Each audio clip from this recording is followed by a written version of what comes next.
pasando en este momento es que tengo que estar admitiendo uno a uno, y en la medida que admito uno a uno, lo cual no es ningún problema grave, digamos que nadie muere de eso, pero es igual una molestia. Entonces, para evitar cortar el ritmo y demás cuestiones, por eso es que ingreso yo a las 19:10. Hay alguien igual que está pidiendo el enlace de hoy día. Bueno, el enlace es uno solo, que es el que he mandado ayer, y ningún otro más. Entonces, si lo han borrado y cualquier cuestión, pues, por favor, vean cómo lo resuelven, pero no me lo estén pidiendo tampoco. Bien, dicho esto, mientras sigo admitiendo a los que van llegando, ya continuemos con nuestro avance. Ayer hemos visto los principios generales del derecho. Y lo que les he dicho es que esos principios son de los que está ocupado el artículo 6, ya el artículo 6 del Código. Entonces, lo que vamos a pasar a hacer ahora es contrastarlos con los principios a los que se refiere el artículo primero del Código. Luego ya veremos, como les dije, la exégesis de este artículo primero, y de ahí pasaremos recién al 6, porque el 6 va a demandarnos más cuestiones adicionales. Entonces, bien, si ustedes se fijan en el artículo primero, pues el artículo primero contiene unos principios, ¿no? Y usa esa palabra, dice principios. Lo primero que van a notar acá ustedes es que el texto les dice principios a secas, nada más, mientras que en el artículo sexto hablan de principios generales del derecho. Entonces, bien, aquí estamos hablando, señores, de una cosa pues completamente distinta, ¿ya? Completamente distinta. Los principios generales del derecho, como les dije, son simplemente un razonamiento, bueno o malo, pero un razonamiento del juez. No son una norma positiva, no están formuladas en ninguna fuente del derecho, ni tampoco en costumbre positiva alguna. Son solo un razonamiento. ¿Qué pasa en cambio con los principios como los que tenemos en el artículo primero? Bueno, esto es lo que llamamos en teoría del derecho los principios expresos o los principios positivos, ¿ya? Principios expresos o principios positivos.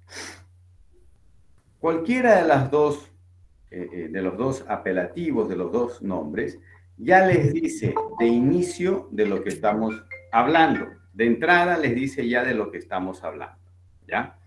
Vale decir, es una contraposición a los principios generales del derecho. De hecho, muchas veces se refiere uno a los principios generales del derecho como principios implícitos, ¿ya? Como principios implícitos, porque no están en el ordenamiento, como les dije ayer. Entonces, estos son principios expresos. Al denominarlos principios expresos, lo que estamos haciendo es, pues, decir abiertamente que existen como una norma jurídica positiva. ¿Ya? Existen como una norma jurídica positiva. Y han sido legislados, han sido incorporados al sistema jurídico con el nombre propio de principios. ¿Ya? Con el nombre propio de principios. Por tanto, estos de acá no son un razonamiento judicial, no emergen de un razonamiento del juez o del litigante, sino que existen como principios por su propia fuerza positiva, porque así han sido producidos, así han sido creados, así han sido introducidos al ordenamiento jurídico. ¿Ya? Así lo han sido. Muy bien. Ahora,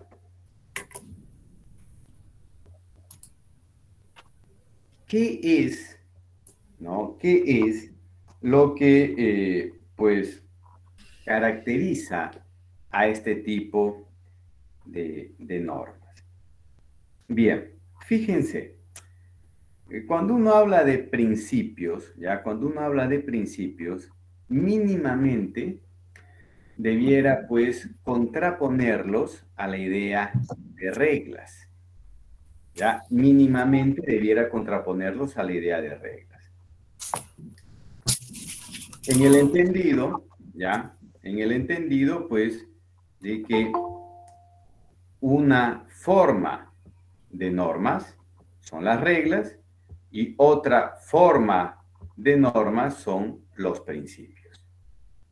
Muy bien, esto ya nos está diciendo que aquí no estamos hablando de algo pues trivial, estamos hablando de algo sustantivo que diferencia a dos tipos de normas, ¿ya? A dos tipos de normas. Lo que llamamos reglas, ¿ya? Lo que llamamos reglas, tienen una característica fundamental, y es que son mandatos de cumplimiento. ¿Qué quiere decir esto? Pues que no nos dejan alternativas. O se cumplen o se incumplen. Pero no hay punto intermedio, es como en la lógica, el tertium non datur, ¿no? No hay punto intermedio acá, no es que casi lo cumplo o que casi lo incumplo, o lo incumplí o lo cumplí. Ese es un mandato de cumplimiento.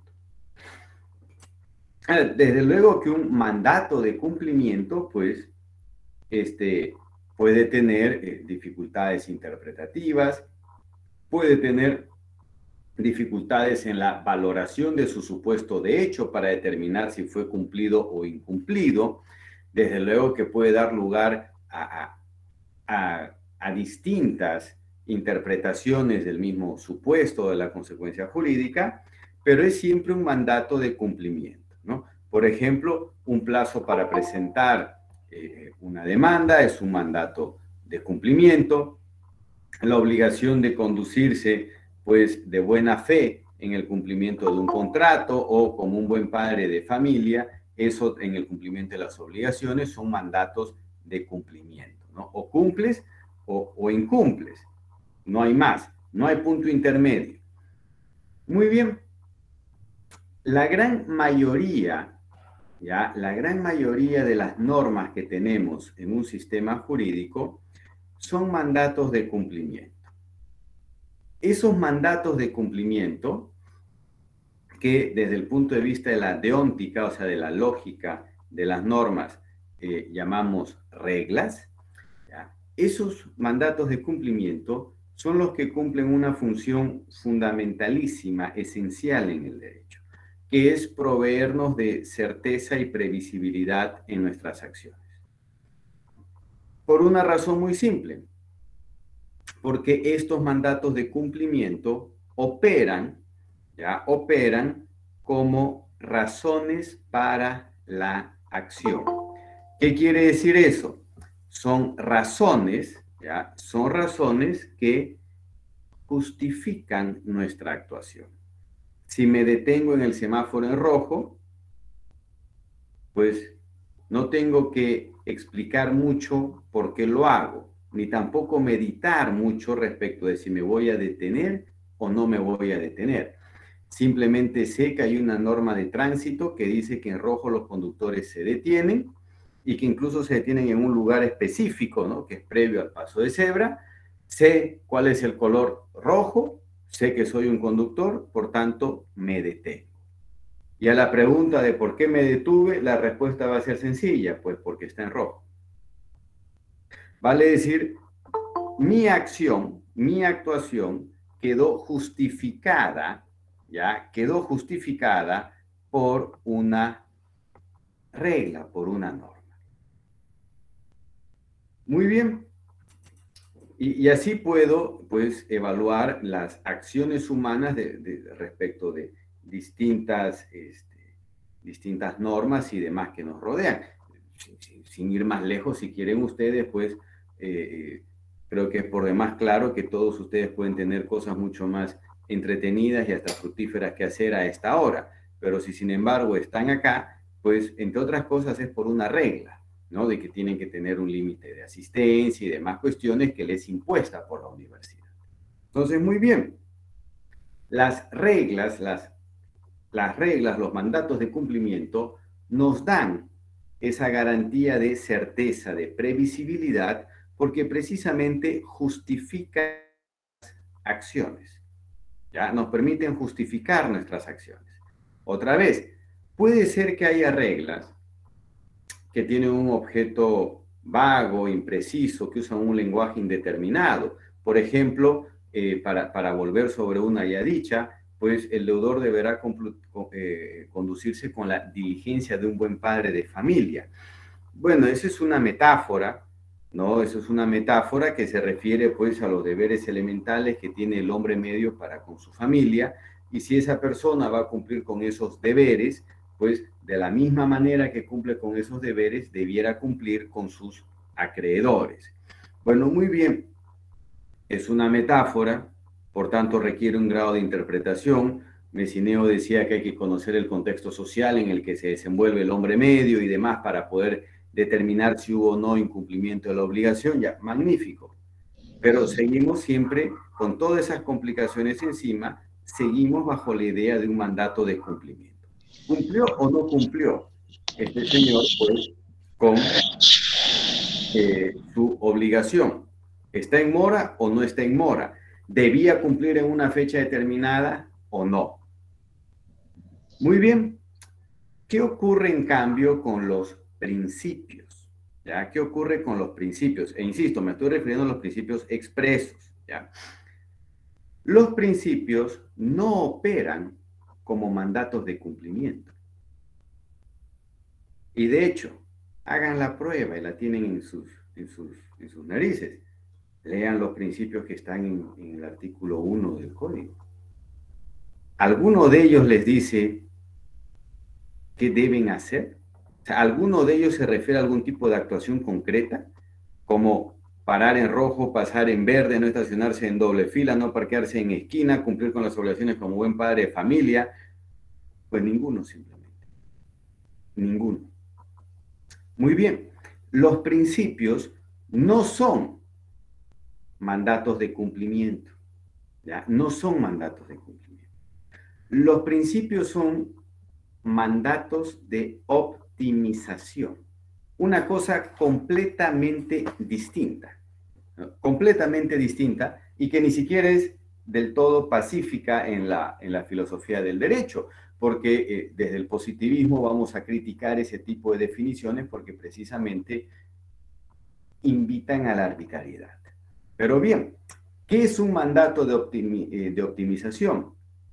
Es simplemente un mandato, ¿no?, que debe cumplirse, fíjense ustedes, de acuerdo a las mejores condiciones posibles, fácticas y jurídicas. Fíjense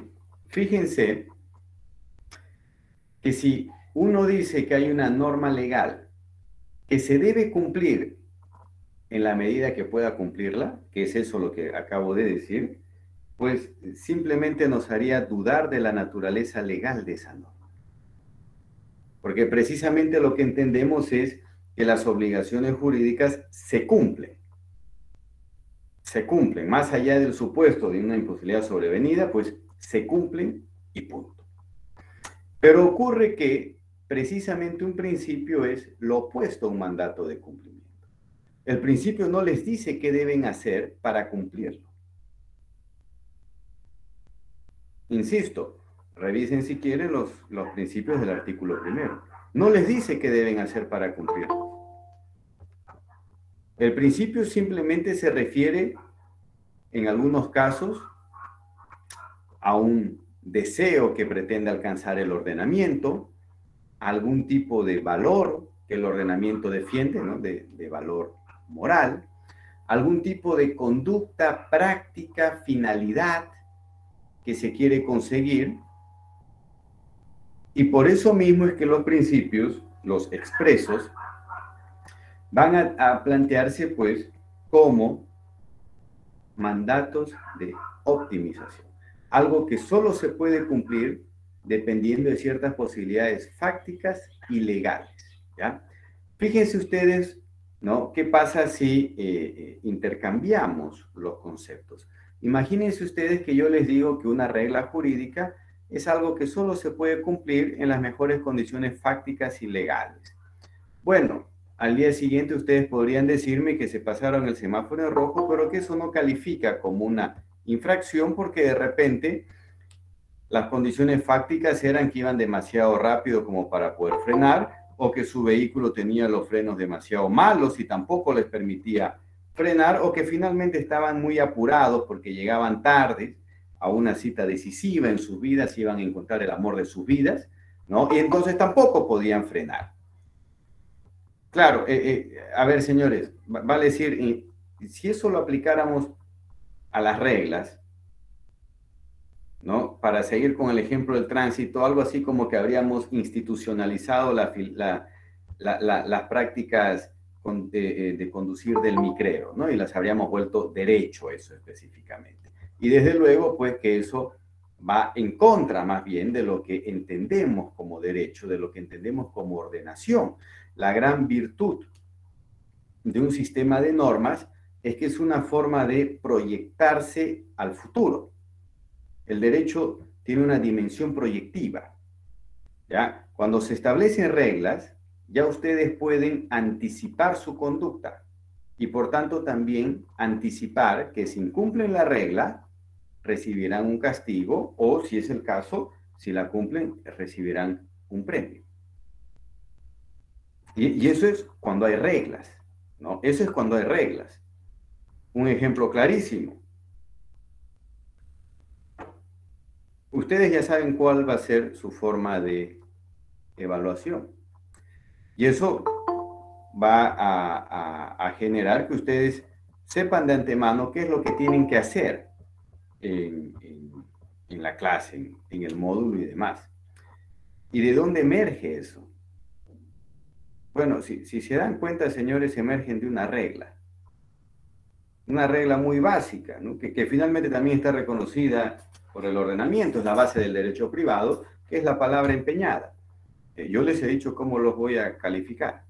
Y ustedes están confiando en que eso va a cumplirse a rajatabla, que eso va a ser así. Y eso es lo que ustedes están ahora usando para calcular sus actos. Si les hubiese dicho que el examen va a incluir, pues no sé, incluyendo hasta una prueba física y análisis de sangre y qué cuestión, bueno, estarían también preparándose en ese sentido. Entonces, la gracia del ordenamiento, la gracia del derecho, es que me permite, pues, anticiparme a hechos. Me permite anticipar mi conducta. El elemento de imprevisibilidad, ¿ya? Busca eliminarlo. Eso es el derecho. Pero ese papel lo desempeñan las reglas, los mandatos de cumplimiento. Los mandatos de optimización no desempeñan ese papel, porque no pueden. Porque el mandato de optimización está atado a ciertas contingencias fácticas, las mejores condiciones fácticas posibles, y a ciertas contingencias legales, o sea, que dependen a su vez de las reglas, las mejores condiciones legales posibles. Entonces, muy bien. ¿Qué son o para qué nos sirven, pues, estos mandatos de optimización, entonces? ¿Para qué tenemos en un sistema de normas unas normas cuya aplicación, pues, es de algún modo escurridiza, por decirlo de alguna manera, ¿no? ¿Para qué las tenemos? Bueno, fíjense, las tenemos, pues, por tres razones, ¿ya? Por tres razones. Los principios, estos principios expresos, insisto en eso, ¿ya? Estos principios expresos, pues, unifican, ¿ya? Unifican en términos materiales el ordenamiento. Esto quiere decir, unifican su contenido, ¿ya? Unifican su contenido. El derecho forma una unidad, ¿no? Lo que significa pues, que pues, la pluralidad de normas que hay en él no debieran en teoría contradecirse. Y si hay una contradicción, cuando menos debiese poder resolverse esa contradicción con las propias herramientas jurídicas. Muy bien, el derecho forma una unidad. Esa unidad tiene dos componentes, uno formal, ¿ya? Uno formal, que viene dado, pues, por el procedimiento, por la forma de creación de las normas. El legislativo dicta las leyes, el ejecutivo las reglamenta, etc. Y hay una unidad de contenidos, una unidad material. Esa unidad material es dada, es provista por estos principios que tiene el ordenamiento. Muy pocos principios, en tanto menos principios tenga un ordenamiento mejor, más serio ese ordenamiento, ya, muy pocos principios, pero que dan unidad, vale decir, hacen que ese ordenamiento hable el mismo idioma, que las distintas partes de ese ordenamiento hablen el mismo idioma. Fíjense lo complicado, ¿no? Lo complicado que es esto, ¿ya? Lo complicado que es esto cuando lo que ustedes tienen es ordenamientos sumamente vastos, sumamente amplios. Imagínense todo lo que regula el derecho boliviano, ¿ya? Y encima, pues, añejos. El derecho boliviano, pues, comienza a andar desde 1825 hasta la fecha. Entonces, ¿qué es lo que unifica todo esto que llamamos el derecho boliviano en cuanto a su contenido? Pues ciertos principios expresos, ¿ya? Ciertos principios expresos que le dan una unidad material, una unidad de contenido. Entonces, bien, esa gran función que tienen los principios expresos se manifiesta en tres tareas. Por un lado, ¿ya? Los principios expresos nos sirven para la creación del derecho, para crear derecho nuevo. Nos sirven en segundo lugar para interpretar el derecho y nos sirven en tercer lugar para integrarlo, vale decir, para llenar las lagunas que tenga un ordenamiento. Voy por cada uno de ellos, ¿no? ¿Por qué nos sirven para la creación del nuevo derecho? ¿Ya? ¿Por qué nos sirven para la creación? Bueno, muy sencillo.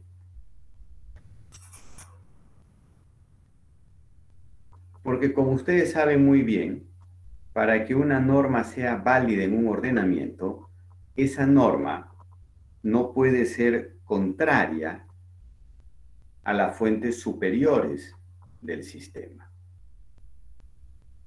Ni el decreto puede ser contrario a la ley, ni la ley puede ser contraria a la Constitución. Entonces, muy bien, esa contradicción que eventualmente reputaríamos como una invalidez puede ser o formal, si es que el procedimiento de creación fue el indebido, o puede ser material, de contenido. Si es que el contenido es el que viola o transgrede las normas superiores. ¿Qué es lo que nos evita que tengamos, pues, una transgresión material o de contenido? Pues, otra vez, los principios. Para ponerlo en un modo mucho más sencillo, un legislador que respeta los principios de su Constitución, pues difícilmente va a ser un legislador que dicte leyes inconstitucionales, ¿no? Entonces, por eso les digo, sirve para la creación del derecho. Segundo, sirve para la interpretación del derecho. Muy bien. ¿Por qué? ¿Por qué sirve para la interpretación del derecho? Por una razón muy sencilla, ¿ya?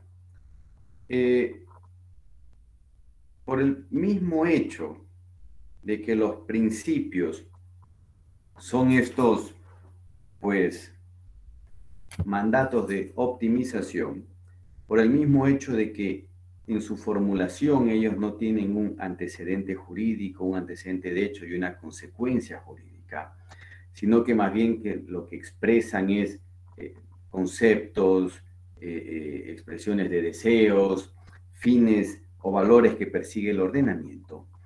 Entonces, los principios, señores, tienen una influencia al momento de la interpretación de las reglas, de los mandatos de cumplimiento. A esa influencia que tienen los principios, pues se le ha llamado una fuerza expansiva. La idea, pues, de una fuerza expansiva es tomada de las ciencias físicas, no de las ciencias normativas. La fuerza expansiva es generalmente, pues, la que tiene una onda de choque, ¿no? Que ocurre en las explosiones. Se produce la explosión y la fuerza expansiva destruye cosas que no son alcanzadas por la explosión. Claro, esa onda de choque va rompiendo cierta materia.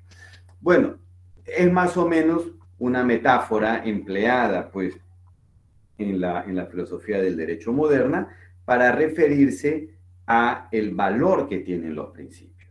Si yo lo que tengo en el principio es otra vez casi que un concepto, una definición, una expresión de deseos, lo que quiero alcanzar y demás, entonces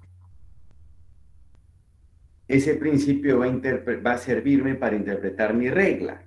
¿Y por qué me va a servir para interpretar la regla? En términos tradicionales, uno diría, por ejemplo, si yo interpreto una regla en base a otra regla, estoy haciendo una interpretación sistemática. Bien, pero para eso necesito dos reglas. Si lo que tengo es un principio, en realidad no hay una interpretación sistemática. No hay una interpretación sistemática, porque no puedo tratar de concordar la regla con el principio. Sería como tratar de sumar, pues, papas con yuca. No contiene simplemente esa operación. Lo que ocurre en ese caso es que el principio está más bien mostrando su musculatura, su fuerza expansiva, y es esa fuerza expansiva la que me lleva, pues, a interpretar de un modo dado la regla, ¿ya? Piensen ustedes, por ejemplo, digamos, en un supuesto que no es civil, pero que es, pues, sumamente conocido, ¿no? Ya nos hemos hecho fama internacional por eso. El tema de la detención preventiva en Bolivia. O sea, a ver, señores, ¿de qué manera puede, pues, interpretarse la detención preventiva en un ordenamiento que se dice garantista, que su constitución tiene más de 100 derechos y garantías para el privado de libertad, el investigado, el imputado y demás, y donde su proceso penal se rige por la presunción de inocencia, donde la presunción de inocencia, pues, no es un formalismo técnico, ¿no? De esperar al dictado de una sentencia condenatoria, sino que esa sentencia condenatoria solo podrá vencer la presunción de inocencia si es que no hay una sola duda razonable a favor de la inocencia. Basta que haya duda para que haya inocencia y por tanto no se vence la presunción. Bueno, en un ordenamiento así, que sostiene que la presunción de inocencia es un principio, pues la única manera de conceptuar, de entender la detención preventiva es como en su momento fue legislado en el Código de Procedimiento Penal del 99. Vale decir, como una medida excepcional decretada sobre la base de la prueba aportada por el Ministerio Público que demuestre o el peligro de fuga o el riesgo de obstaculización. No tienen ninguna otra opción más. No, no tienen ninguna otra opción interpretativa más. Pero aquí, fíjense, no se trata de una relación sistemática por una razón sencilla, porque hablamos de un principio. Ya hablamos de un principio y para que yo tenga una relación sistemática, una interpretación sistemática, necesito reglas, regla con regla.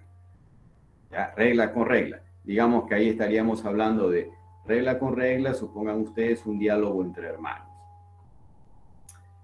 Si tienen un principio involucrado con una regla, lo que están teniendo en realidad es un diálogo del padre con el hijo. Entonces aquí, por más que haya pues, igualdad, relaciones filiales muy horizontales y demás, lo cierto del caso es que el padre tiene un grado de autoridad moral respecto del hijo muy superior al del hermano y por tanto su influencia es mayor. Entonces, bien, a eso es a lo que llamamos la fuerza expansiva, ¿no?, de los principios. También se habla de la fuerza expansiva de los derechos fundamentales, que es en realidad, pues, la apropiación de este concepto por parte de una teoría de los derechos. ¿Ya? Y en tercer lugar, les decía, los principios nos sirven también para la integración del derecho. Vale decir, para llenar sus lagunas, llenar sus vacíos. ¿Ya? Esto, desde luego, en términos, ¿ya? En términos, pues,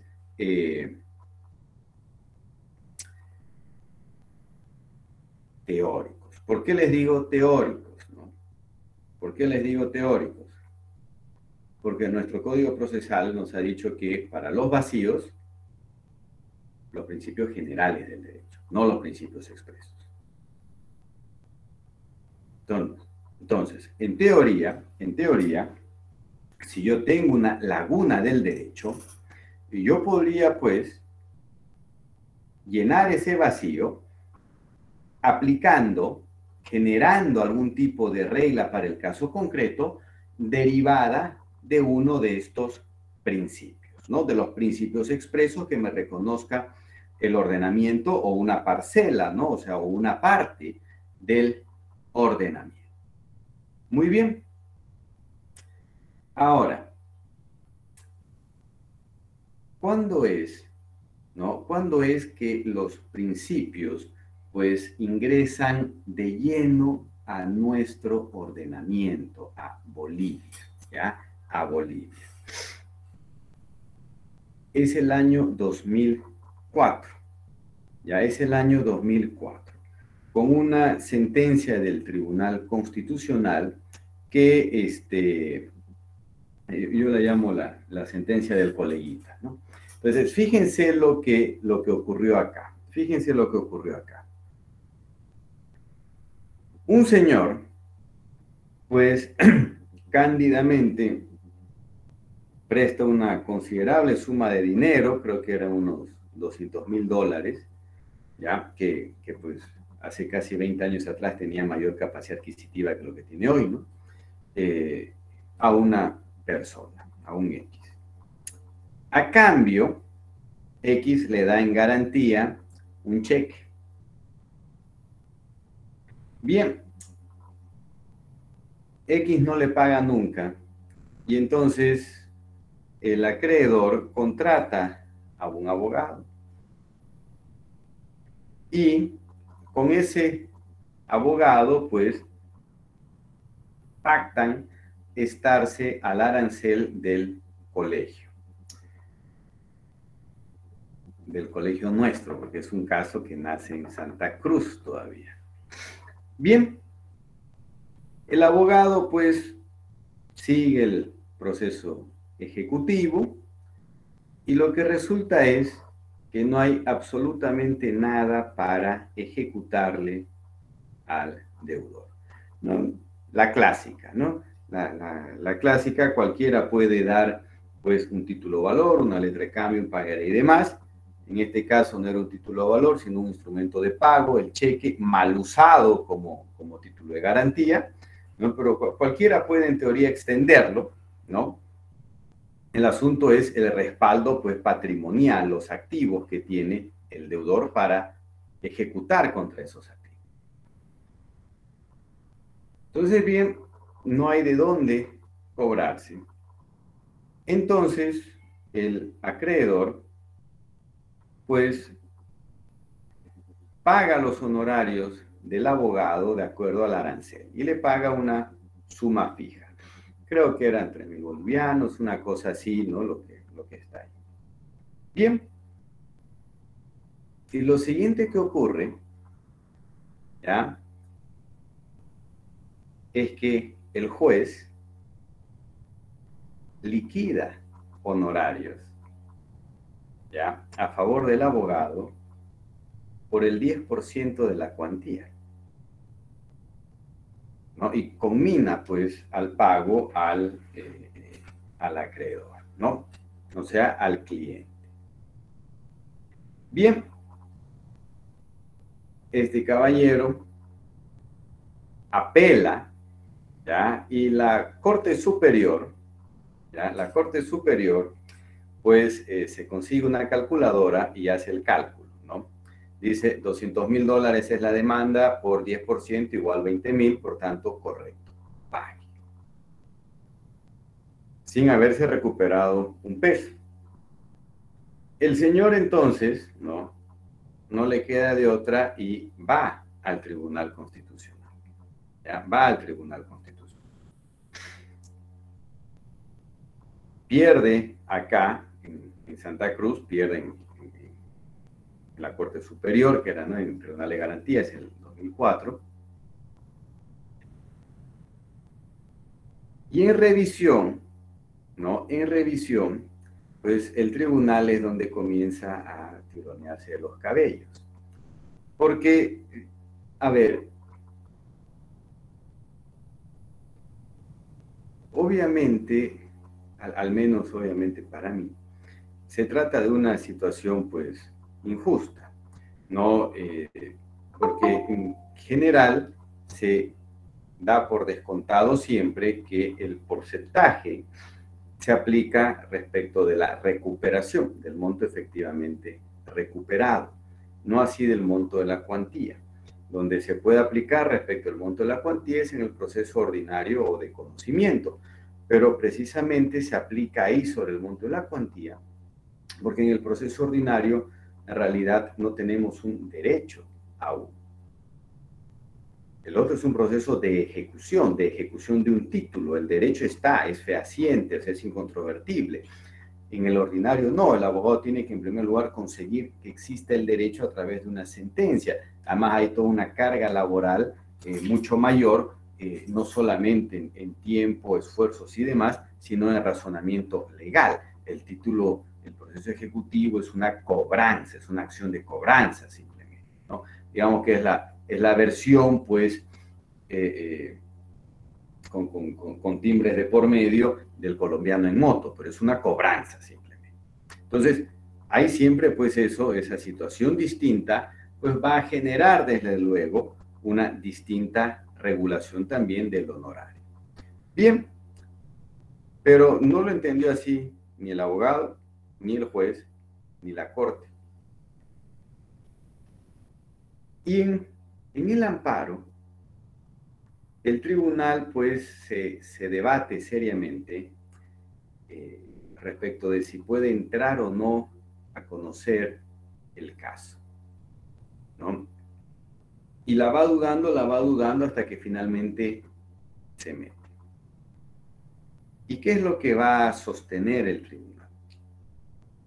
Pues sostiene que el ordenamiento está compuesto también por principios, ¿ya? Y dice, en ese caso, ¿no?, y dice que uno de los principios es la justicia. Hablamos de la Constitución anterior, ¿ya? Es la justicia. Y de ahí el tribunal hace un salto mortal, ¿no?, y dice que la justicia tiene una connotación económica, lo cual pues es altamente controvertido en la filosofía. Y que esa connotación económica significa no ser sujeto de cobros irracionales, ¿no? Lo cual otra vez también pues es altamente controvertido, ¿no? Ustedes pueden ver, señores, este es un pueblo donde solo, pues, para darles un ejemplo, circulan vagonetas Porsche y lo que nos faltan son simplemente calles pavimentadas y autopistas como las de Alemania para que esos vehículos puedan andar, ¿no? O podemos tener gente que gasta $200.000 en un vehículo para ir al súper, o que le pone un equipamiento, pues, bestial de 4x4 para ir al mismo súper y no salir jamás del cuarto anillo. ¿Eso es racional? No, es completamente irracional. Pero a mí qué me importa, es el señor lo que sepa que haga con su dinero y su tiempo, es problema de él. Pero bien, el tribunal nos dice, no, hay una dimensión de la justicia que significa que yo no puedo ser sometido a cobros irracionales. Muy bien. Y a partir de ahí viene y dice que el cobro al que estaba siendo sometido este señor, el cliente acreedor, era un cobro irracional, y entonces deja sin efecto esa liquidación de honorarios hecha por el juez. Bien, para llegar ahí, pues fíjense, el tribunal se agarra de la idea del principio y del principio de justicia, que estaba expresamente, pues, en el artículo 7º, me parece, de la Constitución anterior, y llega a esa consecuencia, ¿no? A esa conclusión. Ahora bien, fíjense, ¿no? Yo en lo particular he criticado esa sentencia reiteradas veces, no por los resultados, ¿no? Sino por el razonamiento. En realidad, desde el punto de vista constitucional, aquí lo que se tenía era un contrato. Ese contrato era un contrato que se hacía por remisión. En la demanda constó en el otro CIDE que había, se atenían a los honorarios según el arancel. Muy bien, por tanto, eso es lo que vale como contrato, el arancel. No el arancel en tanto instrumento aprobado por una resolución del directorio, el colegio de abogados y demás, sino ese arancel en tanto contrato entre cliente y abogado. Muy bien, ese mismo arancel, pues, establece que hay un pago de un fee, ¿no? De una cuantía fija por los honorarios, más un porcentaje. Por tanto, eso era lo que tenía que ser materia de interpretación por el tribunal. Y pudo haber llegado al mismo resultado simplemente, pues, sosteniendo que la interpretación del juez más la interpretación de la sala era una interpretación, pues, irrazonable. No por estas razones que di al inicio, ¿no? O sea, ¿para qué te pongo entonces un fee expreso si a su vez luego vas a tener un porcentaje? Entonces, ¿cuál es la diferencia con el proceso ordinario? Etcétera, etcétera. Vale decir, había mucho más tela para cortar yendo por otro lado antes que ir, pues, por este lado, digamos, más florido, ¿no? Que es el de los principios. Y encima, pues, como les digo, diciendo cosas que no tienen ningún sustento en el ámbito de la filosofía moral, y es que cuando hablamos de principios, sobre todo de cosas como la justicia, nos estamos metiendo con eso. Nos estamos metiendo con eso.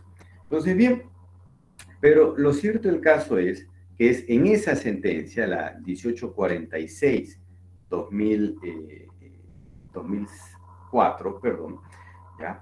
Donde por primera vez se comienza a hablar de principios en nuestro ordenamiento, ¿ya? En el sentido, ¿no? De que produce una consecuencia jurídica, de que te puede llegar a anular, a dejar sin efecto un acto judicial firme por haber mancillado un principio. Y es en esa sentencia donde se habla también de estas funciones de los principios, de las funciones en la interpretación, la creación y la integración del derecho, ¿ya? Entonces, bien, fíjense, del 2004 al presente, pues son 18 años en los que el ordenamiento, para bien o para mal, ha cambiado cuando menos no sé si su forma de pensar, como dirían los panchos, esa la dudo, ¿ya? Pero sí su forma de hablar, ¿no? Sí su forma de hablar, ¿no? Y la idea, el vocablo de principios y demás está presente, ¿no? Está presente, pues, en prácticamente todos los ámbitos del derecho legislado. Para decirlo de otra manera, fíjense ustedes la gran cantidad de leyes que se han promulgado del 2006 en adelante, casi todas ellas contienen una declaración de principios. Comparen este código con el código del 75. El código del 75 no tenía una declaración de principios. El Código Civil no la tiene. Por lo demás. Entonces, los principios, pues al final han ingresado, ¿no? Han ingresado a nuestra cultura jurídica, ¿ya? Y están presentes, nos guste o no. Yo en lo particular no soy gran amante de los principios, precisamente pues porque entiendo que su función es una función supletoria y que hacen bien su trabajo en tanto son menos, ¿ya? En tanto son menos.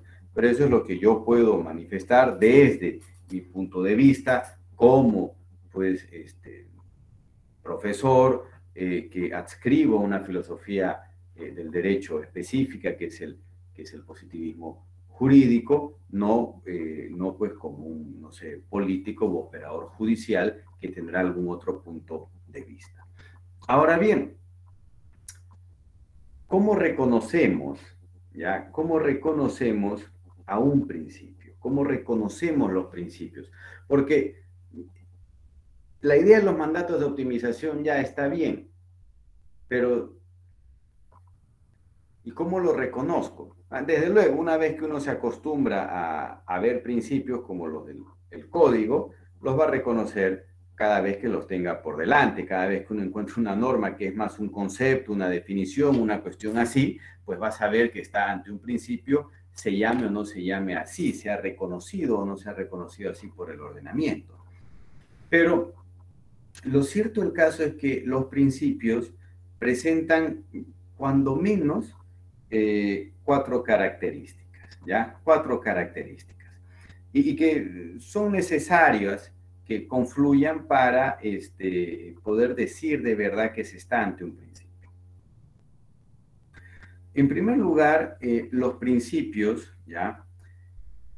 Suelen tener una fundamentalidad, ¿ya? Fundamentalidad jerárquica.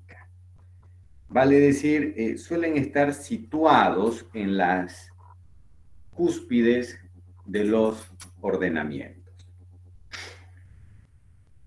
Va a depender, por tanto, de cada sistema de fuentes, ¿no? Pero en países, pues, con una constitución escrita, rígida, y donde esa constitución ocupa la cumbrera del ordenamiento, pues lo ideal es que esos principios estén ahí, en la Constitución, que eventualmente estén en la siguiente fuente que le siga, sea la ley orgánica, sean las leyes marcos, sea la siguiente fuente, ¿no? En el caso boliviano, por ejemplo, ¿no? Pues si vamos a hablar de principios, lo relevante sería hablar de que estén en la Constitución o las leyes, punto. Meter principios a decretos, y los hay, a resoluciones ministeriales, y las hay resoluciones con principios y cosas así, no tiene mayor sentido, no tiene mayor sentido, y por una razón muy, muy básica, que es de dinámica del derecho pura y dura, ¿no? Mientras una fuente está más arriba en el ordenamiento, pues esa fuente actúa como condición de validez de las otras fuentes, de las fuentes que le son inferiores. Y por tanto, o da validez a una proposición y la vuelve derecho, o simplemente le niega validez. Entonces, si yo tengo un principio en la Constitución o en una ley, quiere decir eso que desde la ley, los decretos y todo lo que venga debajo, estoy condicionando la validez de eso. Estoy haciendo fuerza, por tanto, para imponerme como principio y lograr mi cometido de dar unidad material al ordenamiento. Pero si yo pongo un principio, pues, en una resolución administrativa aquí de Camachito o en una ordenanza que promulgue don Johnny, ¿qué? O sea, ¿qué grado de influencia va a tener eso en el ordenamiento? Pues mínima o ninguna, ¿no? Mínima o ninguna. Y si simplemente estamos hablando de que el principio, su valor fundamental es dar unidad al ordenamiento, pues entonces hemos desperdiciado completamente ahí nuestra artillería. Entonces, los principios, si vamos a hablar en serio, van a tener una fundamentalidad jerárquica, en primer lugar. En segundo lugar, los principios suelen tener también una fundamentalidad axiológica. ¿Ya? ¿Qué quiere decir esto? Pues que suelen ser muy ricos, muy sustanciosos en la expresión de valores morales. Cuestiones como, por ejemplo, el principio de justicia, o la dignidad humana, o la igualdad, o la prohibición de discriminación, o la buena fe, o la presunción de inocencia. Fíjense ustedes que son todos ellos conceptos que expresan un postulado moral, un valor moral, a partir del cual, ¿no?, se pueden derivar toda una serie, a su vez, de reglas o de comportamientos prácticos. Entonces, la idea de principio va a estar siempre muy casada con la idea de moralidad, de un contenido moral. ¿Ya? Y por eso es que uno debe ser muy higiénico, ¿ya? Muy higiénico cuando habla de principios, por una razón muy sencilla, porque ninguno de nosotros es filósofo. La filosofía es la disciplina que estudia la moral, no el derecho. Entonces, cuando hablamos de principios, estamos traspasando un umbral, estamos pasando una línea y salimos de nuestra cancha, que es una cancha pues relativamente segura, que contiene reglas formales y demás. Estamos pasando un campo completamente sustantivo, completamente sustantivo. Entonces, el léxico, el lenguaje de los principios, no es un lenguaje muy delicado. Entonces, ahí hay que ser sumamente higiénico, hay que refrenarse, porque hay que aceptar de que uno no tiene el conocimiento. Por eso mismo es que los principios son excepcionales en un ordenamiento. ¿Ya? Los principios tienen también una fundamentalidad teleológica, ¿no? Teleológica, ¿no? De telos, de fines, ya que se quiere perseguir. Entonces, generalmente, pues el principio va a referirse a los fines que busca, que pretende alcanzar el ordenamiento o una parte, una parcela del ordenamiento. O sea que hablamos de principios comunes a todo el derecho, como podríamos decir, pues la justicia, la dignidad humana, o de principios propios o particulares a una parcela del ordenamiento, como la presunción de inocencia o la buena fe contractual, por ejemplo. Y en cuarto lugar, los principios representan una fundamentalidad lógico-deductiva. ¿Ya? Una fundamentalidad lógico-deductiva. ¿Qué quiere decir esto? Pues que del enunciado de un principio tiene que ser posible poder derivar, ¿ya? Poder derivar distintas reglas prácticas para distintos hechos que coincidan con el concepto del principio. Un ejemplo, ¿ya? Un ejemplo. Ya les di uno hablando de la presunción de inocencia y la detención preventiva, ¿no? Donde la detención preventiva es la regla práctica. Pero fíjense en esto otro. Ayer anoche les mencionaba a Santo Tomás, ¿no? Bueno, fíjense, Santo Tomás decía que la ley natural, o sea, el derecho natural, tenía una sola, una sola regla, un solo mandato, que era preferir el bien y evitar el mal. Bueno, fíjense que esto podríamos darle un tratamiento de principio, ¿no? O sea, preferir el bien, perdón, y evitar el mal, ¿tiene un contenido moral, sustantivo, axiológico? Pues desde luego, ¿no? O sea, desde luego, el bien es lo que define a la moral, precisamente. Muy bien, presenta una cuestión, un fin, algo teleológico, pues también, o sea, hay que preferirlo, hay que alcanzar el bien por oposición al mal. Magnífico. Ahora, puedo deducir de ahí distintos contenidos, distintas reglas prácticas, pues también, ¿no? Si yo digo que debe preferirse el bien y evitarse el mal, entonces de repente podré decir también que de ahí se deriva de que debo preferir, pues, a quien, por decir algo, ¿no? A quien miente y luego acepta su culpa y se disculpa, versus aquella persona que miente y niega su mentira, o de que debo, pues, preferir también la defensa de la propiedad contra la sanción del robo, o que debo preferir, pues, la defensa de la vida contra la sanción del homicidio, o que debo preferir la palabra empeñada contra la persona que incumple su propia palabra. Vale decir, de ese enunciado tan básico, tan etéreo, tan abstracto, puedo comenzar a derivar distintos contenidos, ¿no?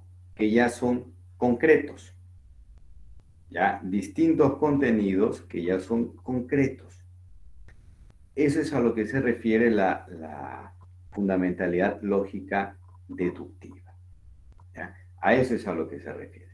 Ahora, junto con estas características, fíjense pues, y esto otra vez pueden corroborarlo leyendo el artículo primero, los principios suelen tener un lenguaje indeterminado, ¿no? Suelen ser vagos en su formulación.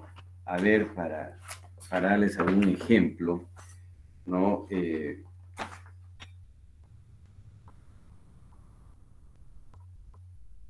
A ver, oralidad. La oralidad es la forma de desarrollar el proceso sin perjuicio de la escritura en los actos establecidos por ley. No me han dicho gran cosa, ¿no? Esto es completamente etéreo. Legalidad. La autoridad judicial en los procesos deberá actuar con arreglo a lo dispuesto en la ley. Genial, ¿no? O sea, podríamos decir incluso que es una pura petición de principio, que simplemente está repitiendo en el texto lo que ya está contenido en el título, que no me lo está explicando, no me lo está demostrando, sino que simplemente se está limitando a repetirlo. Bien, al margen de que sea una buena o una mala redacción la de ese artículo, lo cierto del caso es que eso es lo que ocurre con los principios. Tienen un lenguaje vago, indeterminado. Y precisamente por ese lenguaje vago e indeterminado, es que también decimos que los principios son generales, ¿no? Que se aplican a una generalidad de casos, de supuestos, no generales en el sentido de que se aplican a todos, que sí se aplican a todos, sino generales en el sentido, pues, que se aplican a distintos casos, a distintos supuestos fácticos que puedan producirse. Entonces, bien, fíjense pues qué es lo que tenemos entre manos, ¿no? O sea, que queda claro que estamos hablando de un tipo de norma complejo, bastante complejo en sí mismo, pero una aplicación que no es directa, ¿no? Sino que se la aplica vía interpretación de reglas, vía creación del derecho, vía llenado de lagunas, y a su vez que para su propia interpretación no va a ser pacífica, porque va a necesitar pues de en sí mismo una propia interpretación o defensa, ya de, si quieren verlo desde ese punto de vista, ¿no? O defensa del contenido que se está pretendiendo atribuir al principio, ¿no? O sea, razón de más para decir de que en un ordenamiento los principios son pocos por general. Por regla general, los principios son pocos, muy pocos, ¿ya? Y el lenguaje de los principios suele ser también un lenguaje limitado, ¿ya? Suele ser también un lenguaje limitado. En nuestro derecho, ya en nuestro derecho, como fenómeno cultural, o sea, del que participamos litigantes, jueces, funcionarios administrativos, la comunidad en general, profesores, estudiantes, todo. Como fenómeno cultural, pues en nuestro derecho hay ciertas cosas que no se ven en otras, ¿ya? Pero que a su vez tampoco tienen ningún correlato en la vida real. Una de esas cosas es una tendencia a querer traer a la vida práctica, pues, conceptos de filosofía del derecho. ¿Ya? Y uno de esos es el de los principios, ¿no? Uno de esos es el de los principios. En Bolivia hay una hiperinflación del lenguaje de los principios, se habla recurrentemente de los principios, y eso es otra vez, o sea, estamos hablando de filosofía del derecho, ¿no? Y de todas sus variantes, qué ponderación, qué fórmula de peso y demás cuestiones. Y les digo, en mi caso yo no encuentro la razón. En otros ordenamientos simplemente eso no ocurre así, ¿no? O sea, el jurista alemán o el jurista estadounidense o quién sabe el jurista argentino no les va a hablar de este tipo de cuestiones en su vida práctica, en su vida diaria. El jurista boliviano sí, es una cuestión rara. Pero a su vez, los otros podrán decir, o sea, el jurista boliviano está en un sistema jurídico pues bastante devaluado por una institucionalidad muy precaria, ¿no? Mientras que los otros no. Entonces es una cuestión que no tiene verdaderamente coherencia, ¿no? Entre la vida práctica y la especulación que se presenta. Pero es un hecho, ¿no? Es un hecho de que se habla de principios en nuestro ordenamiento, pues, hasta el cansancio. Yo lo único que me cumple es, pues, advertirles lo dicho, o sea, los principios en tanto menos, mejor, y en tanto más raro su uso, eso significa a su vez que ese sistema jurídico goza de mejor salud, porque quiere decir que sus reglas son buenas y se aplican, ¿ya? Sus reglas son buenas y se aplican. Muy bien. Dicho esto, entonces, tenemos los dos tipos de principios, ¿no? Los principios generales del derecho que vimos ayer y estos principios expresos. ¿Estos principios expresos o positivos nos traen los mismos problemas que los principios generales? No, pues no. Hay problemas coincidentes, ¿no? Como el hecho de que hay un mayor margen de arbitrariedad en el lenguaje de principios que en el lenguaje de reglas, desde luego, pero a diferencia de los principios generales, pues estos principios expresos, ¿no? Han sido positivados, o sea, han sido hechos derecho positivo, ¿no? En los sistemas jurídicos. Por tanto, no son un razonamiento, no son una idea que tiene el juez o un litigante que lo propone como tal, son derecho positivo. Y si están en una constitución, diremos que son normas constitucionales, si están en una ley, diremos que son normas legales, son derecho positivo como tal. No son, por tanto, un invento del juez, para ponerle un término bastante descriptivo, sino una fuente del derecho contenida, ¿no?, contenida en fuentes reconocidas por el ordenamiento, constitución, leyes y demás. Bien, ahora, ¿para qué nos servirían ya en la vida práctica? Vale decir, en los términos del derecho positivo. Pues, ni qué decir de que nos podrían servir para interpretar el derecho y llenar sus lagunas. Ni qué decirlo. ¿En qué nos van a servir? En nuestro caso, en nuestro ordenamiento, pues, de acuerdo al texto del artículo 6, ¿ya? O sea, de acuerdo al propio código, nos tendría que servir únicamente para interpretar. O sea, para interpretar las demás reglas del código. Pero no para integrar, o sea, no para llenar sus lagunas, porque para eso, no para eso, el código ha reservado una tarea a los principios generales del derecho. Muy bien. Esto que estoy diciendo, ya esto que estoy diciendo, a mi juicio, tiene una, digamos, un altísimo grado de corrección racional. Si ustedes simplemente razonan en términos lógicos y dicen, el legislador dijo que para el caso del artículo primero son principios, para el caso del artículo sexto son principios generales del derecho, está hablando de dos cosas distintas y a cada una les está dando una función. ¿Ya?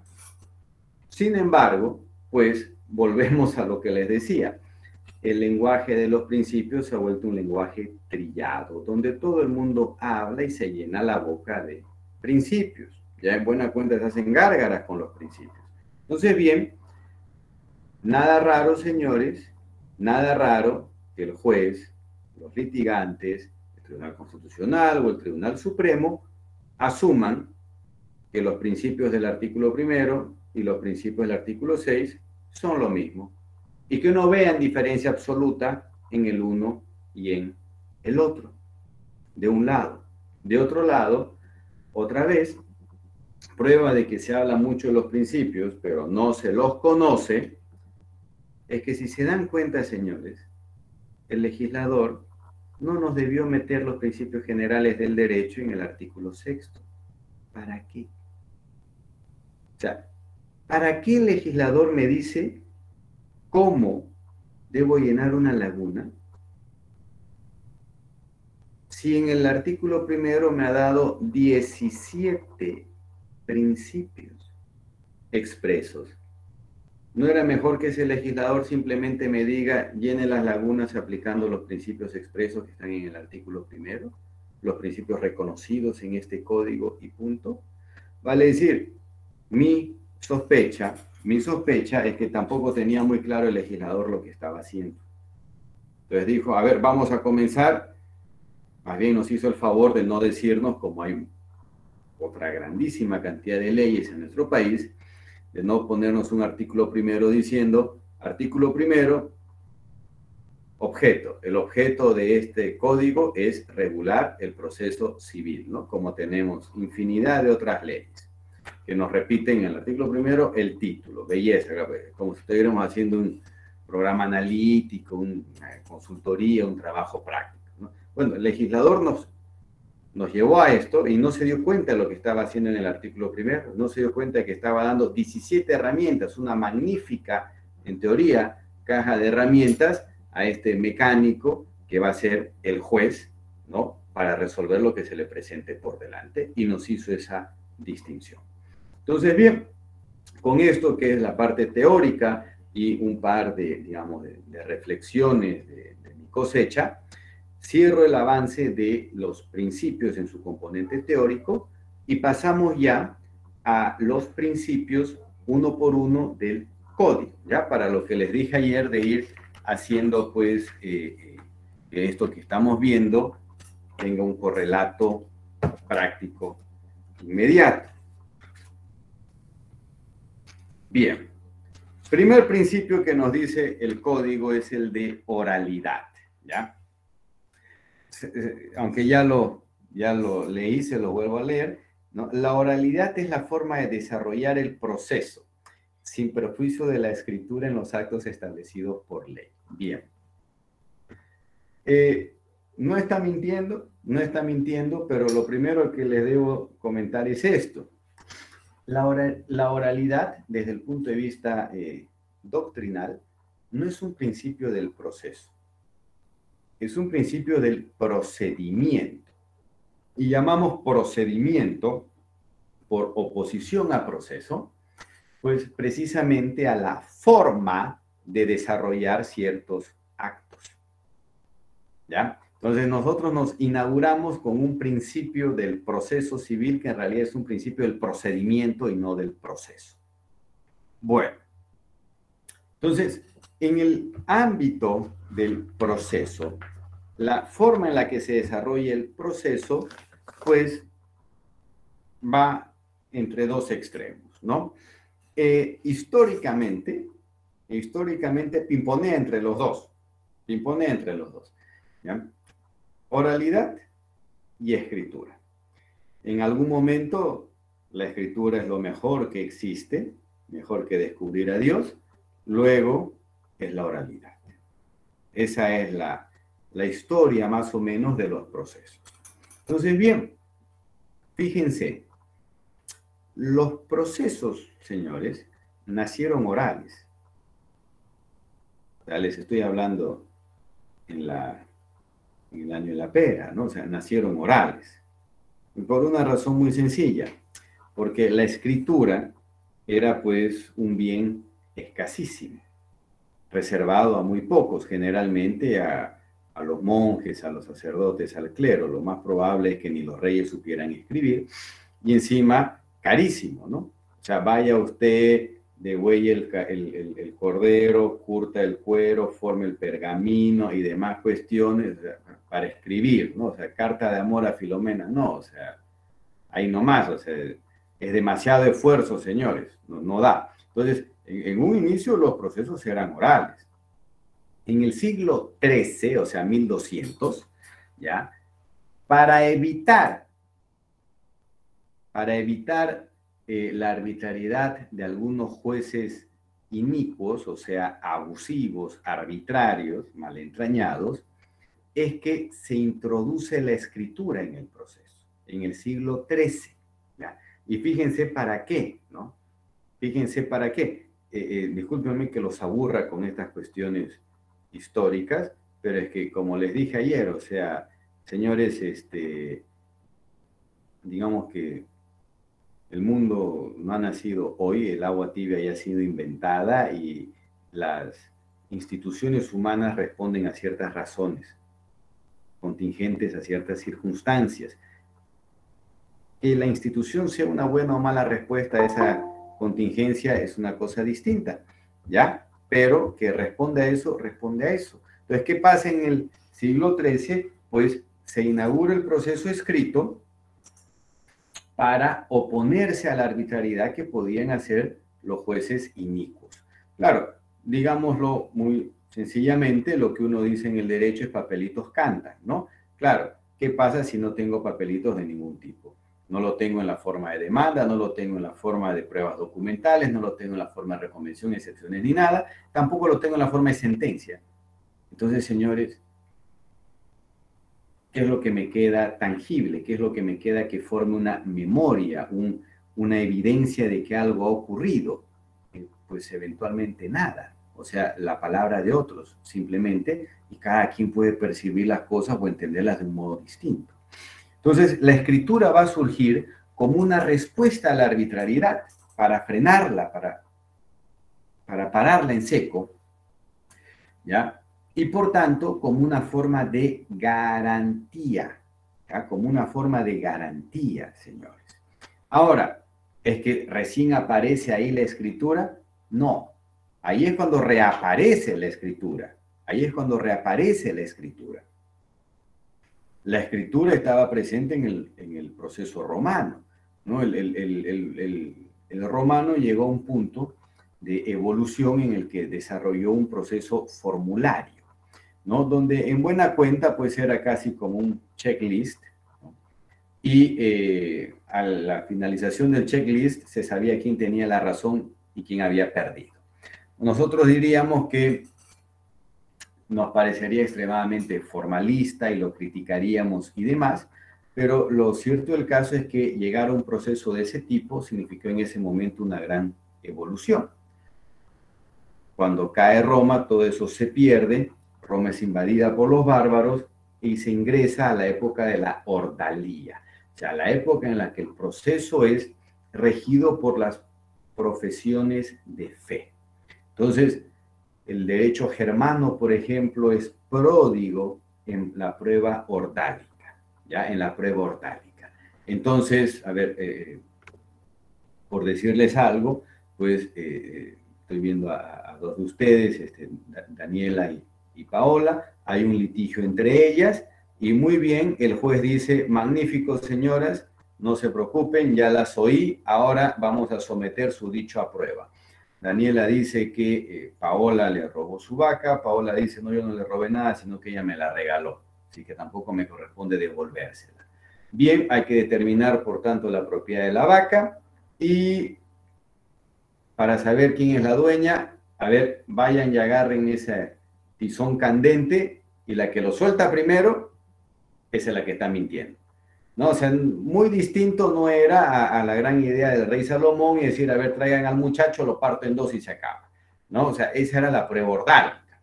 Y era prueba como tal, señores, ¿no? O agárrense a lapos, ¿ya? Y el que gana es el que tiene la razón, tírense de la punta del cerro, y si no sobrevivo, bueno, tus pecados te serán perdonados y subirás al cielo. Bueno, flaco consuelo, ¿no? Mejor desisto de mi derecho si ese es el medio probatorio. Pero eso era, señores, el derecho germano, pues por unos 4 siglos imprimió su cultura en el resto de Europa con la prueba orgánica. Entonces, ¿hay algo de racional acá? Pues no, no hay ningún elemento racional, simplemente, ¿no? ¿Qué tendrá que ver la propiedad de la vaca con la que sea más masoquista en agarrar el tizón, el tizón candente? ¿O qué tendrá que ver el mejor derecho con agarrarse pues a puñetes con el contrincante? Es completamente irracional, ¿no? Bueno, entonces, señores, el advenimiento de la escritura en el siglo XIII pretende precisamente ser una garantía, parar con todo este tipo de sistemas probatorios y dar una garantía al justiciable, donde que se le va a aplicar un cierto derecho y que se lo va a juzgar bajo una cierta racionalidad, ¿ya? Bajo una cierta racionalidad. Ahora bien, la escritura entonces es la panacea en un proceso, es lo mejorcito que hay, los procesos debieran ser siempre escritos. Bueno, pues no, pues no. La escritura acarrea defectos, ¿no? La escritura acarrea defectos, el proceso dominado por la escritura acarrea defectos. El primero de ellos es la mediación, vale decir, hay algo al medio entre el juez y el litigante. Lo que está ahí al medio es el papel, la palabra escrita. Eso es lo que está ahí. Muy bien. ¿Eso es en sí mismo malo? No. Porque si ustedes se dan cuenta, poder tener papeles también permite que la capacidad laboral se multiplique. Ese juez puede atender mayores casos, una mayor carga procesal, porque finalmente entran los papeles por su ventanilla y él lo que hace es leerlo y despacharlo. Es muy distinto a tener a la gente ante sí y oírla, que tomamos muchísimo más tiempo. Así que en sí mismo no es malo.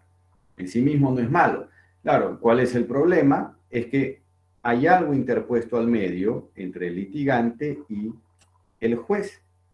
Hay algo interpuesto al medio, el papel, y muchas veces el papel no refleja o no explica adecuadamente el problema. Segundo lugar, el proceso escrito, ¿no? Otra vez, ¿es en sí mismo malo? Pues no, pero hay que aceptar de que el proceso escrito va a ser disperso, ¿no?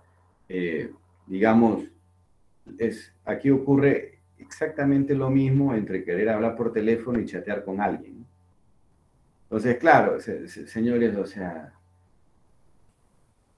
en un chat, y peor si es en un grupo de WhatsApp, aquí lo que tienen es un formidable ejercicio de paciencia, ¿no? O sea, cuando una persona logra sobrevivir un chat en un grupo de WhatsApp, una cosa así, o sea, eso le va a ser descontado por tiempo en el purgatorio. Cada quien habla de cualquier cosa, se cruzan, se atraviesan, responden, alguien pregunta de qué se trata en vez de leer los otros mensajes, cualquier cosa. Bueno, es que cuando uno recurre a la palabra escrita, necesariamente el discurso va a estar disperso. Y en el caso judicial eso es evidente, ¿no? Eso es evidente. Volviendo al litigio por la vaca, pues, ¿no? O sea, Paola presenta su demanda, pero no se la presenta a Daniela, se la presenta al juez, que es el interpósito. El juez la tiene que trasladar a Daniela. Daniela tiene que responder, que no le responde al juez, le responde a Paola, pero lo hace a través del juez. Claro, el discurso es disperso, que es muy distinto a que si fuera un TAT, un 1 a 1 que estarían discutiendo. Ahora, el hecho que sea disperso, pues tampoco es que sea en sí mismo malo, es simplemente la manera en la que se tiene de operar. Y, por ejemplo, ha generado como consecuencia jurídica, pues, un concepto en el derecho procesal que es fundamental, que es el de preclusión, ¿no? Todo proceso, o sea, se rige por el principio de preclusión, no precisamente por esta característica de dispersión. Si no lo haces en este momento, no me pidas que vuelva atrás. Bueno, y eso es fundamental para ordenar el proceso. ¿Y eso nació dónde? Pues precisamente en el proceso escrito, en una conversación, por ejemplo. Pretender decir de que ya una vez que has dicho algo no puedes desdecirte o no puedes querer reformularlo o volverlo a pensar, pues sería visto como un acto de intransigencia, pero no así en un intercambio epistolar. Claro, es que la preclusión en buena cuenta va de la mano con la escritura, ¿no? En buena cuenta va de la mano con la escritura.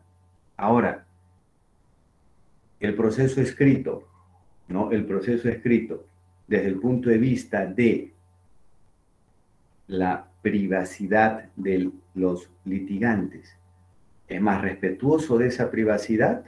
Ah, pues desde luego que lo es. Por una razón muy sencilla, no porque el proceso podrá ser público, pero tengo que ir al juzgado y pedirle, disculpe, ¿será que me pasa el proceso entre Paola y Daniela por la vaca para tirarle una miradita? Claro, que eso ocurra, señores, es mucho más improbable a que alguien esté pasando por un salón de audiencias y vea que hay una audiencia y simplemente se meta, aunque sea que se siente para leer el periódico, hacer tiempo o porque tiene las piernas cansadas,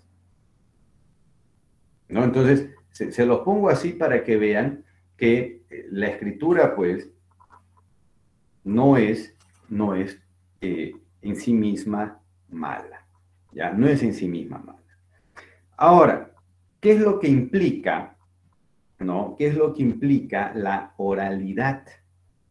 ¿Ya? ¿Qué es lo que implica la oralidad? ¿No? Porque desde luego, o sea, si nos quedamos en que oral quiere decir hablar, o sea, bueno, señor, entonces no estamos diciendo nada, ¿no? Bueno, la oralidad implica, pues, en primer lugar, inmediación, ¿ya? Inmediación. Vale decir, no hay aquí ya la cuestión interpuesta, ¿no? Entre juez y litigante. La oralidad implica inmediación. Segundo, la oralidad nos da la posibilidad de concentrar actuaciones. ¿Ya? Nos da la posibilidad de concentrar actuaciones, ¿no? Con lo cual, si el juez, que es el director del proceso, pues no tiene esa habilidad para concentrarlas o esa voluntad para concentrar en una misma audiencia distintas actuaciones, digamos, resolver todos los incidentes o todas las excepciones, o someterse a contrainterrogatorio a todos los testigos, peritos y demás, pues entonces la concentración no se producirá. ¿Ya? Nos da la posibilidad de que concentremos, pero no es que nos las asegura. La oralidad finalmente, pues, tiene una ventaja tal vez, aunque ya no desde el punto de vista de la privacidad, y que es la publicidad, ¿no? Otra vez sí, es posible ir y pedir el expediente, pero mucho más fácil es, pues, presenciar una audiencia, ¿no? Pasar por ahí, ingresar y sentarse, como lo hace cualquier estudiante, por ejemplo, en las audiencias tutelares y demás, ¿no? Entonces, bien, ¿cuál es mejor, oralidad o escritura? Pues, señores, ni Juana ni María, ninguno. Son dos procesos distintos. Son dos formas de desarrollo de los actos distintos, ¿ya? No hay procesos 100% orales, ni hay procesos 100% escritos.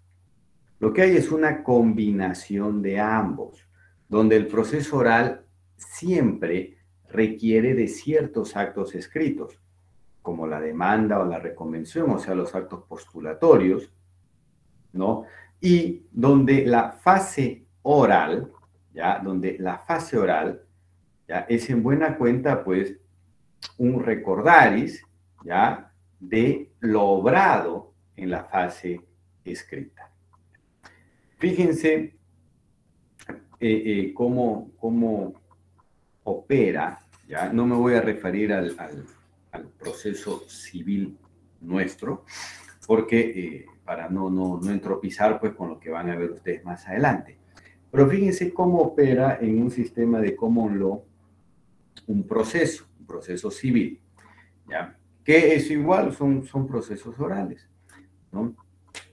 Bueno, tienen una primera fase escrita, donde los tiempos de esa fase escrita se deciden con el juez. Actos postulatorios, junto con los actos postulatorios, todas las pruebas. ¿Qué quiere decir todas las pruebas? Pues no solamente todas las documentales, sino también todas las declaraciones, o sea, pruebas testificales, confesiones, pericias y demás. ¿Qué significa esto en términos prácticos? Pues muy sencillo, para seguir con nuestras litigantes por la vaca, pues que si Paola pretende valerse de un testigo, Paola va y le toma el testimonio, ella al testigo, ¿ya? Lo transcribe y lo presenta como un papel al juez. Lo mismo con las confesiones y demás. Muy bien. Cerrada esa etapa de postulación y presentación de prueba, viene la etapa oral, que es lo que se llama propiamente el juicio. Bien, ¿y qué es lo que tienen acá? Pues que se presentan los litigantes y hacen una exposición de apertura, o sea, exponen su caso al juez y luego se somete a contrainterrogatorio a los testigos, confesantes, peritos de la parte contraria. De la parte contraria. Agotado eso, unos alegatos finales, o sea, unos alegatos de cierre, el closing, que es lo que llamaríamos unas conclusiones. Muy bien, y todo eso, digamos, en una audiencia. Ahora, desde luego, llamamos una audiencia a una audiencia que puede ser que comience el lunes en la mañana y termine el viernes en la tarde, y que le tiraron los 5 días en tribunal, o 3 semanas, qué sé yo, dependiendo de la cantidad, de la complejidad del caso, cantidad de testigos y demás que haya para contrainterrogar y todo esto. Bueno, ¿cuál es ahí la ventaja de la oralidad? ¿No? Porque fíjense que han hecho harto trabajo escrito, ¿no? Hay un expediente como tal. ¿Cuál es ahí la ventaja de la oralidad? Bueno, muy sencillo, que el juez ha podido, pues, ver con sus propios ojos a las partes, evaluar los testimonios, ha tenido una ayuda, si ustedes quieren, además de la escritura del documento escrito, para entender el caso que se les plantea cuando han intervenido los abogados alegando, ¿ya? Entonces, desde luego, un juez que se le ha presentado todo esto en la cara, se le ha expuesto, si ustedes quieren, con un PowerPoint y demás cuestiones, que ha visto todo esto, que le ha dedicado una semana de su tiempo, pues desde luego que es un juez que está mucho más interiorizado del caso que uno que solo lo está leyendo. Y desde luego también que su perspectiva del caso es distinta, ¿no? Es distinta. Ustedes pueden tener, por ejemplo, un testigo. Y una cosa es leer su declaración testifical y otra es tenerlo al frente oyéndolo, viéndolo. Y lo mismo, pueden tener una pericia y una cosa es leer un documento pericial que puede tener pues, 500 páginas y es una cuestión muy compleja, más n número de anexos y demás. Y otra cosa es tener al perito por delante. Y puede ser que teniéndolo por delante nos demos cuenta que en realidad este tipo es un charlatán. Cuestión que el documento en sí mismo no me permite con la misma facilidad de evidenciarlo. Como puede ocurrir también lo opuesto. Entonces, bien, desde el punto de vista de la formación de un criterio, de la formación de una opinión, ¿ya? De la formación de una opinión, pues la oralidad, ¿ya? La oralidad, sin duda, que favorece al juzgamiento, ¿ya? Sin duda que favorece al juzgamiento. De hecho,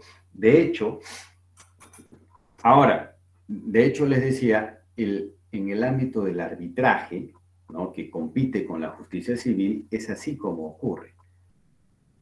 Tienes las dos etapas, ¿no? Organizadas de distintas maneras tal vez, pero se tienen las dos etapas. Ahora, ¿cuál es el gran defecto aquí de la oralidad? Señores, ¿se dan cuenta de lo que les he dicho, no? Para que la oralidad funcione, ¿qué necesito? Necesito una menor carga procesal. O sea, si me voy a presentar a una audiencia y el juez me va a decir, da por ratificada su demanda, la doy, y con eso da por concluido el acto, entonces la oralidad no sirve de nada. Esa es una pachotada que simplemente hace perder el tiempo y el proyectista del código debería estar pensando más bien en pagar el lucro cesante del abogado que tuvo que ir a una audiencia a decir simplemente que da por ratificada la demanda. O sea, para eso no sirve en lo absoluto de nada. No sirve en lo absoluto de nada. Entonces, necesito que el juez le dedique tiempo al caso, a oír a los litigantes. Ustedes se imaginan, pregunta retórica, pero ustedes se imaginan a un juez oyendo 2 horas un alegato de apertura o 2 horas unas conclusiones, al margen de casos excepcionales, ¿no? Como esos casos hiperpolitizados, de audiencias de 8 horas y cosas así, ¿no? Yo no, a un juez boliviano no me lo imagino. No me lo imagino. Y no porque, no porque sean flojos, no porque no les dé la gana, no. Sino porque me va a decir, ¿ya qué tiempo? ¿Ya qué tiempo si tengo esta colita atrás de tantos expedientes y demás por resolver? ¿A qué tiempo? Entonces, señores, la oralidad funciona y funciona muy bien y acerca, ¿no? O sea, le permite al juzgador formar su mejor criterio, que es lo que queremos, ¿no? Cuando uno quiere una respuesta en derecho, no quieres una sentencia únicamente como un dato formal, no, o sea, lo que quieres es una sentencia que te resuelva el problema en derecho, que te transmita de que esa es la mejor decisión jurídica posible. Que sea buena o mala, que te guste o no, que hayas perdido o ganado, ese es otro tango.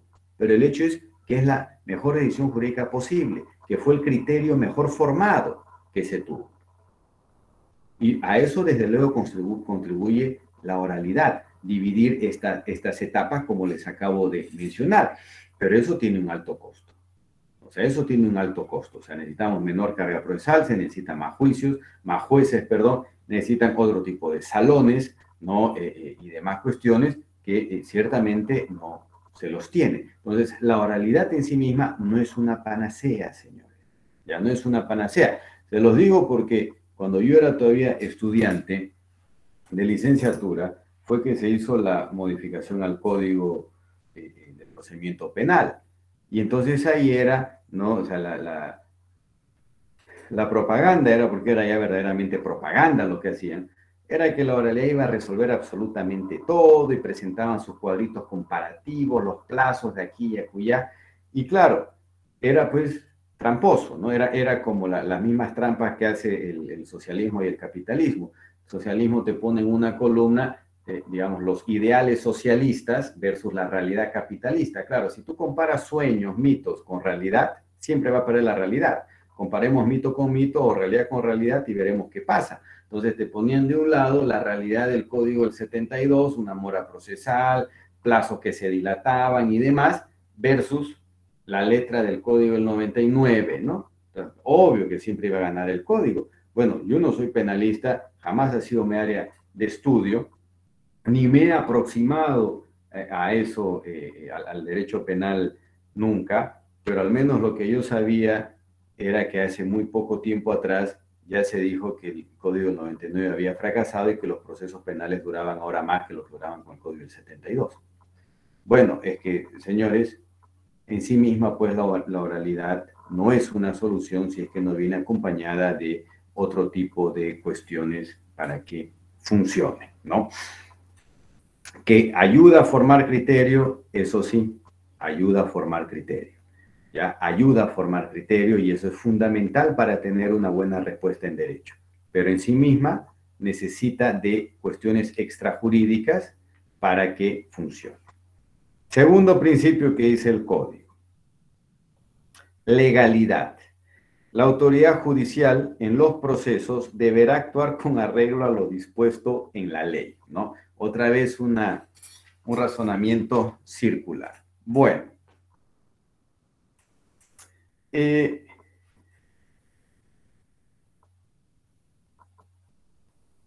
Montesquieu, ¿no? Montesquieu decía en el siglo XVIII, la forma es necesaria para la certeza, decía. Bueno, la idea de legalidad es precisamente la idea de una forma, ¿no? De una forma.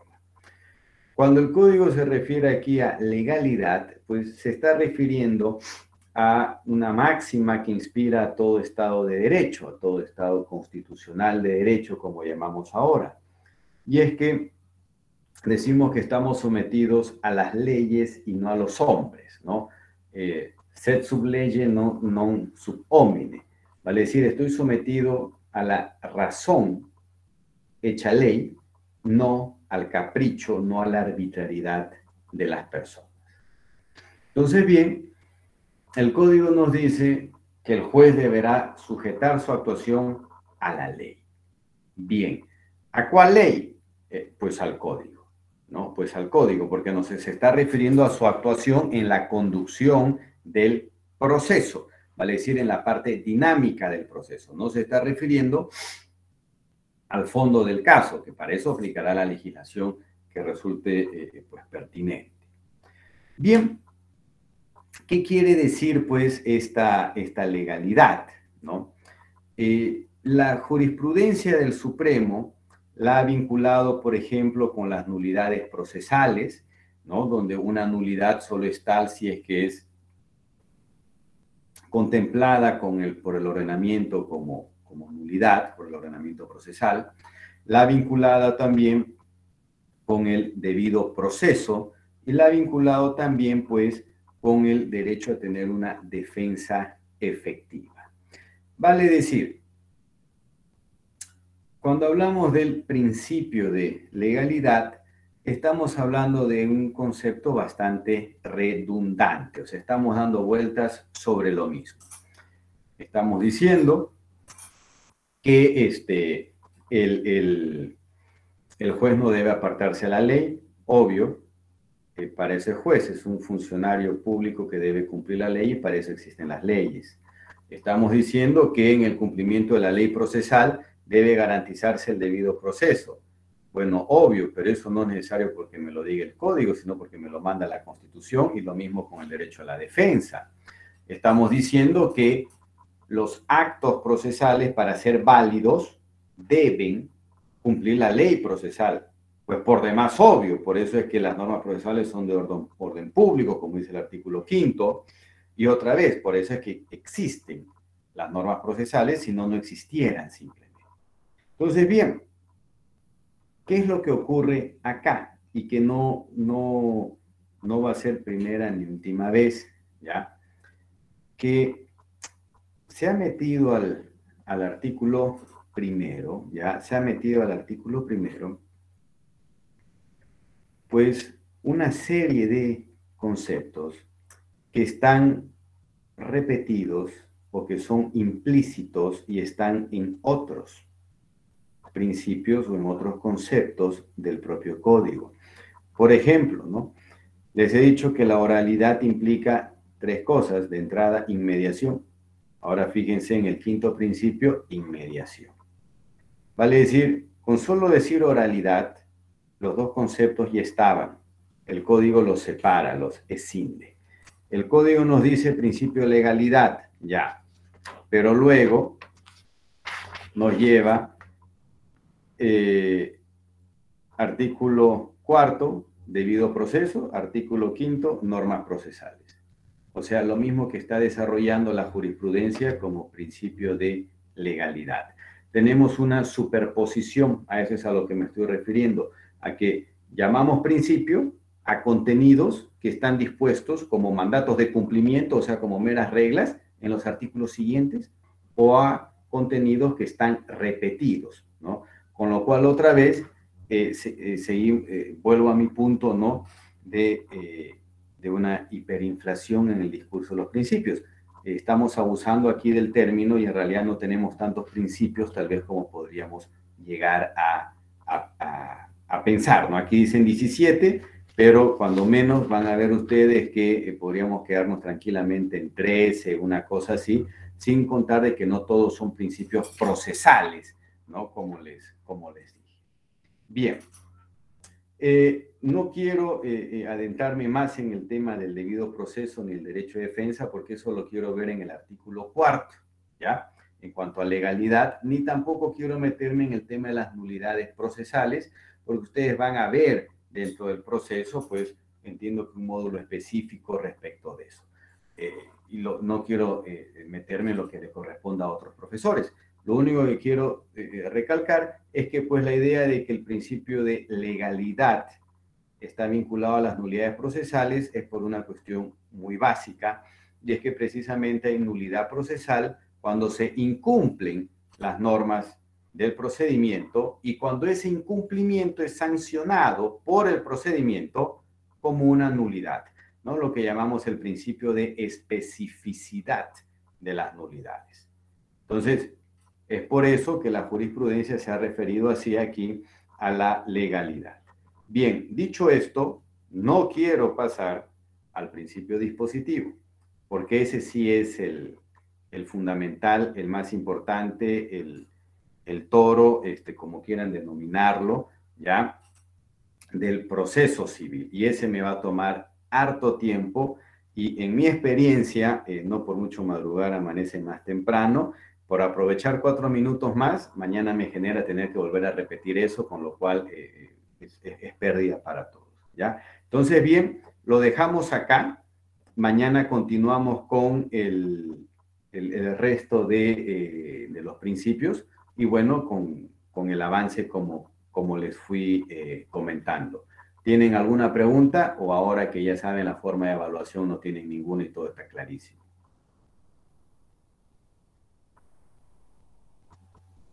Ya, bueno, a ver, Gerardo. Doctor, ¿qué tal? Buenas noches.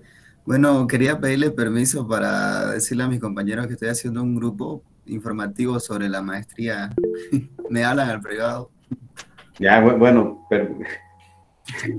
Desde luego, no, dígalo nomás, no hay problema. Bien, Franco. Doctor, buenas noches.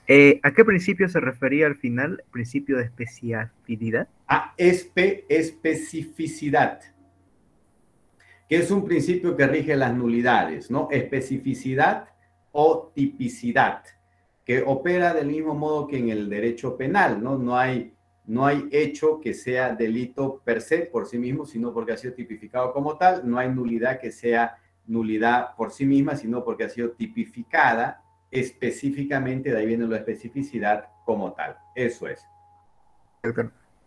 No hay de qué.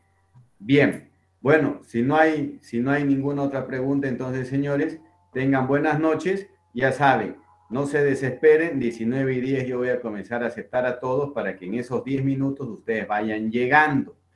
Ya perdí, digamos, la candidez de creer que van a estar llegando desde las 6:50 y cosas así. Entonces, ahí recibo a todos y comenzamos a marchar. Bueno, nos vemos, muchachos, señores, hasta mañana, descansen y tengan un buen miércoles. Hasta mañana, doctor.